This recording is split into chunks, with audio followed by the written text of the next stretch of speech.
ಇವತ್ತು RCB versus Delhi match ನಡೀತಾ ಇರುವಂತದ್ದು ಡೆಲ್ಲಿಯ ಅರುಣ್ ಜೇಟ್ಲಿ ಸ್ಟೇಡಿಯಂ ನಲ್ಲಿ. ಈ ಮ್ಯಾಚ್ ಬಗ್ಗೆ ಪ್ರಿವ್ಯೂ, ಪ್ರೆಡಿಕ್ಷನ್ ಎಲ್ಲಾನು ತಿಳ್ಕೊಳ್ಳೋಣ.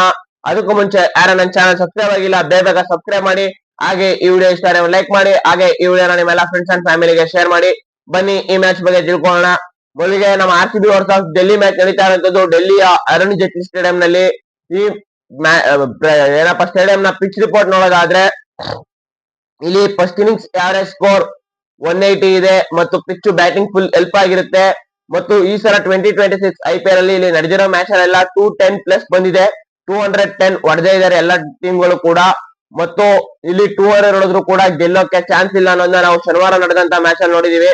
KL ರಾಹುಲ್ ಅವರು 152 ಹೊಡಿತಾರೆ ಮತ್ತು ಡೆಲ್ಲಿ ಕ್ಯಾಪಿಟಲ್ಸ್ ಅವರು 264 ಹೊಡಿತಾರೆ. ಅಲ್ಲಿ ಅವರು ಪಂಜಾಬ್ ಅವರು ಬಂದು ರಿಟರ್ನ್ 7 ಬಾಲ್ ಸ್ಪೇರ್ಡ್ ಹೊಡಿತಾರೆ ಅದನ್ನ ರನ್. ಅಂದ್ರೆ ಇಲ್ಲಿ 200 ಹೊಡೆದ್ರು ಕೂಡ ನಿಮ್ ಬೌಲಿಂಗ್ ಚೆನ್ನಾಗಿಲ್ಲ ಅಂದ್ರೆ ಗೆಲ್ಲೋ ಚಾನ್ಸಸ್ ಕಡಿಮೆ ಇದೆ. ಅದರಿಂದ ಇಲ್ಲಿ 200 ಪ್ಲಸ್ ಹೊಡಿಲೇಬೇಕು ಮತ್ತು ಬೌಲಿಂಗ್ ಕೂಡ ಚೆನ್ನಾಗಿ ಮಾಡ್ಬೇಕು. ಮತ್ತು ಎರಡು ತಂಡಗಳ ಹೆಡ್ ನ ನೋಡಿದರೆ ಎರಡು ತಂಡಗಳು 34 ಮ್ಯಾಚ್ ನ ಆಡಿವೆ. 34 ಮ್ಯಾಚ್ ಅಲ್ಲಿ RCB 20 ಮ್ಯಾಚ್ ಗೆದ್ದಿದೆ ಮತ್ತು ಅದೇ ರೀತಿ ಡೆಲ್ಲಿ ಕ್ಯಾಪಿಟಲ್ಸ್ ಅವರು 13 ಮ್ಯಾಚ್ ಗೆದ್ದಿದ್ದಾರೆ. ಇನ್ನು ಒಂದ್ ಮ್ಯಾಚ್ ನೋ ರಿಸಲ್ಟ್ ಆಗಿದೆ. ಇನ್ನು ಈ ಎರಡು ಟೀಮ್ಗಳ head to head Delhi capitals ನ ಅರುಣ್ ಜೇಟ್ಲಿ ಸ್ಟೇಡಿಯಂ ಅಲ್ಲಿ ಏನಿದೆ ಹೆಡ್ ಟು ಹೆಡ್ ಅಂತ ನೋಡೋದಾದ್ರೆ, ಈ ಎರಡು ಟೀಮ್ಗಳು 10 ಮ್ಯಾಚ್ ನ ಆಡಿವೆ. ಅದರಲ್ಲಿ RCB 6 ಮ್ಯಾಚ್ ಗೆದ್ದಿದೆ. ಅದೇ ರೀತಿ ಡೆಲ್ಲಿ ಕ್ಯಾಪಿಟಲ್ಸ್ ಅವರು 4 ಮ್ಯಾಚ್ ಗೆದ್ದಿದ್ದಾರೆ. ಈ ಹೆಡ್ ಟು ಹೆಡ್ ಎಲ್ಲ ನೋಡಿದ್ರೆ RCB ಒಳ್ಳೆ ಏನಪ್ಪಾ ಅಂದ್ರೆ ಒಳ್ಳೆ ರೆಕಾರ್ಡ್ ಇಟ್ಕೊಂಡಿದೆ. ಆದ್ರೆ last match RCB versus Delhi ಹೋದ್ ಭಾನುವಾರ ನಡೆದಂತ ಮ್ಯಾಚ್ ಬೆಂಗಳೂರಲ್ಲೇ ನಡೀತು. ಇಲ್ಲಿ ಡೆಲ್ಲಿ ಅವರು ನಮ್ಮ ಮೇಲೆ ಲಾಸ್ಟ್ ಓವರ್ 16 ರನ್ ಹೊಡೆದು ಗೆದ್ರು. ಡೇವಿಡ್ ಮಿಲ್ಲರ್ ಅವರು ಗೆಲ್ಸಿದ್ರು. ಅಂದ್ರೆ ಒಳ್ಳೆ ಮ್ಯಾಚ್ ಆಗಿತ್ತು. ಲಾಸ್ಟ್ ಓವರ್ ಸಫರ್ಡ್ ಅವರಿಂದ ಒಂದ್ ಸ್ವಲ್ಪ ಬೌಲಿಂಗ್ ಚೆನ್ನಾಗಿ ಬರದೇ ಹೋದ್ರಿಂದ ಡೆಲ್ಲಿ ಅವರು ಗೆದ್ಕೊಂಡ್ರು. ಅದು ಈಗ ರಿವೆಂಜ್ ಮ್ಯಾಚ್ ಆಗಿದೆ ಇದು. ಈ ಮ್ಯಾಚ್ ಅಲ್ಲಿ RCB ಗೆದ್ದು ಆ ಲಾಸ್ಟ್ ಮ್ಯಾಚ್ ಸೋಲಿಗೆ ಒಂದು ತೃಪ್ತಿ ಪಡ್ಕೋಬೇಕಾಗುತ್ತೆ. ಅದರಿಂದ RCB ಅವರು ಚೆನ್ನಾಗಿ ಆಡ್ತಾರೆ.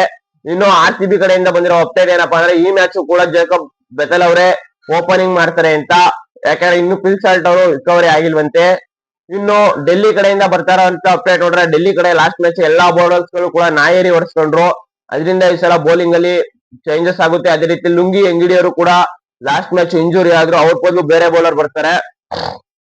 ಇನ್ನು ಈ ಎರಡು ಟೀಮ್ಗಳ ನನ್ನ ಪ್ರೆಡಿಕ್ಷನ್ ಏನಪ್ಪಾ ಅಂದ್ರೆ, ನನ್ನ ಪ್ರೆಡಿಕ್ಷನ್ ಮೊದಲಿಗೆ ಬ್ಯಾಟಿಂಗ್ ಅಲ್ಲಿ ವಿರಾಟ್ ಕೊಹ್ಲಿ ಅವರು 11 ರನ್ ಬೇಕು 9,000 ರನ್ ಹೊಡೆಯಕ್ಕೆ. ಆ 9,000 ರನ್ ಕೂಡ ಹೊಡೆದು ಮ್ಯಾಚ್ ನ ಗೆಲ್ತಾರೆ. ಇನ್ನು ಈ ಎರಡು ಟೀಮ್ಗಳಲ್ಲಿ ಬ್ಯಾಟಿಂಗ್ ಯಾರಪ್ಪ ಚೆನ್ನಾಗ್ ಆಡ್ಬೋದು ಅಂದ್ರೆ, ಇವತ್ತು ವಿರಾಟ್ ಕೊಹ್ಲಿ ಮತ್ತು ಜೇಕಬ್ ಬೆಥೆಲ್ ಇವರಿಬ್ರು ಕೂಡ ಚೆನ್ನಾಗ್ ಆಡ್ತಾರೆ RCB ಕಡೆ. ಇನ್ನು ನೆಕ್ಸ್ಟ್ ಡೆಲ್ಲಿ ಕಡೆ ಬ್ಯಾಟಿಂಗ್ ಬಂದ್ರೆ, ಇವತ್ತು ಡೆಲ್ಲಿ ಕಡೆ ರಾಹುಲ್ ಮತ್ತು ನಿಶಾಂಕ್ ಅವರಿಂದ ಒಂದು ಸಣ್ಣ ಕಾಂಟ್ರಿಬ್ಯೂಟ್ ಬರುತ್ತೆ. ಬಟ್ ಮಿಡಲ್ ಅಲ್ಲಿ ಅಕ್ಷರ್ ಪಟೇಲ್ ಅವರು ಮತ್ತು ಡೇವಿಡ್ ಮಿಲ್ಲರ್ ಅವರು ಒಂದ್ ಒಳ್ಳೆ ಮ್ಯಾಚ್ ಆಡ್ತಾರೆ ಅಂತ ಹೇಳ್ತೀನಿ. ನೆಕ್ಸ್ಟ್ ಇನ್ನು ಆ ಬೌಲಿಂಗ್ ನೋಡೋದಾದ್ರೆ, ಅರುಣ್ ಜೇಟ್ಲಿ ಸ್ಟೇಡಿಯಂ ಚಿಕ್ಕ ಸ್ಟೇಡಿಯಂ ಆಗಿರೋದ್ರಿಂದ ಯಾರೇ ಬೌಲರ್ ಬಂದ್ರು ಹೊಡ್ಸ್ಕೊತಾ ಇರ್ತಾರೆ. ಪಿಚ್ ಫ್ಲಾಟ್ ಆಗಿದೆ. ಬಟ್ ಆದ್ರೂ ಕೂಡ ಬೌಲಿಂಗ್ ಅಲ್ಲಿ ನಮ್ಮ ಜಾಸ್ ಹೇಜಲ್ವುಡ್ ಅವರು ಒಳ್ಳೆ ಹಿಡಿತನ ಸಾಧಿಸ್ತಾರೆ ಅಂತ ಹೇಳ್ತೀನಿ. ಇನ್ನು ಡೆಲ್ಲಿ ಕಡೆ ಬೌಲಿಂಗ್ ಅಲ್ಲಿ ಆ ಲೆವೆಲ್ ಹೇಳ್ಕೊಳ್ಳೋರಿಲ್ಲ. ಲುಂಗಿ ಅಂಗಡಿ ಅವರು ಕೂಡ ಇಂಜುರಿ ಆಗೋದ್ರು. ಆದ್ರೆ ಕುಲ್ದೀಪ್ ಯಾದವ್ ಅವರು ಏನೋ ಒಂದು ಚೈನಾ ಮ್ಯಾನ್ ಮಾಡ್ಬೋದು ಅಂತ ಹೇಳಕ್ ಇಷ್ಟಪಡ್ತೀನಿ. ಇದು ನನ್ನ ಪ್ರಿಡಿಕ್ಷನ್ ಏನಪ್ಪಾ ಅಂದ್ರೆ, ಇವತ್ತು ಈ ಮ್ಯಾಚ್ ನ ನಮ್ಮ RCB ಅವ್ರು ಗೆಲ್ತಾರೆ ಅಂತ ಹೇಳ್ತೀನಿ. ನಿಮ್ ಪ್ರಿಡಿಕ್ಷನ್ ಏನಂತ ಕಮೆಂಟ್ ಮಾಡಿ. ಇದಾಗಿತ್ತು ಇವತ್ತಿನ ವಿಡಿಯೋ. Thank you.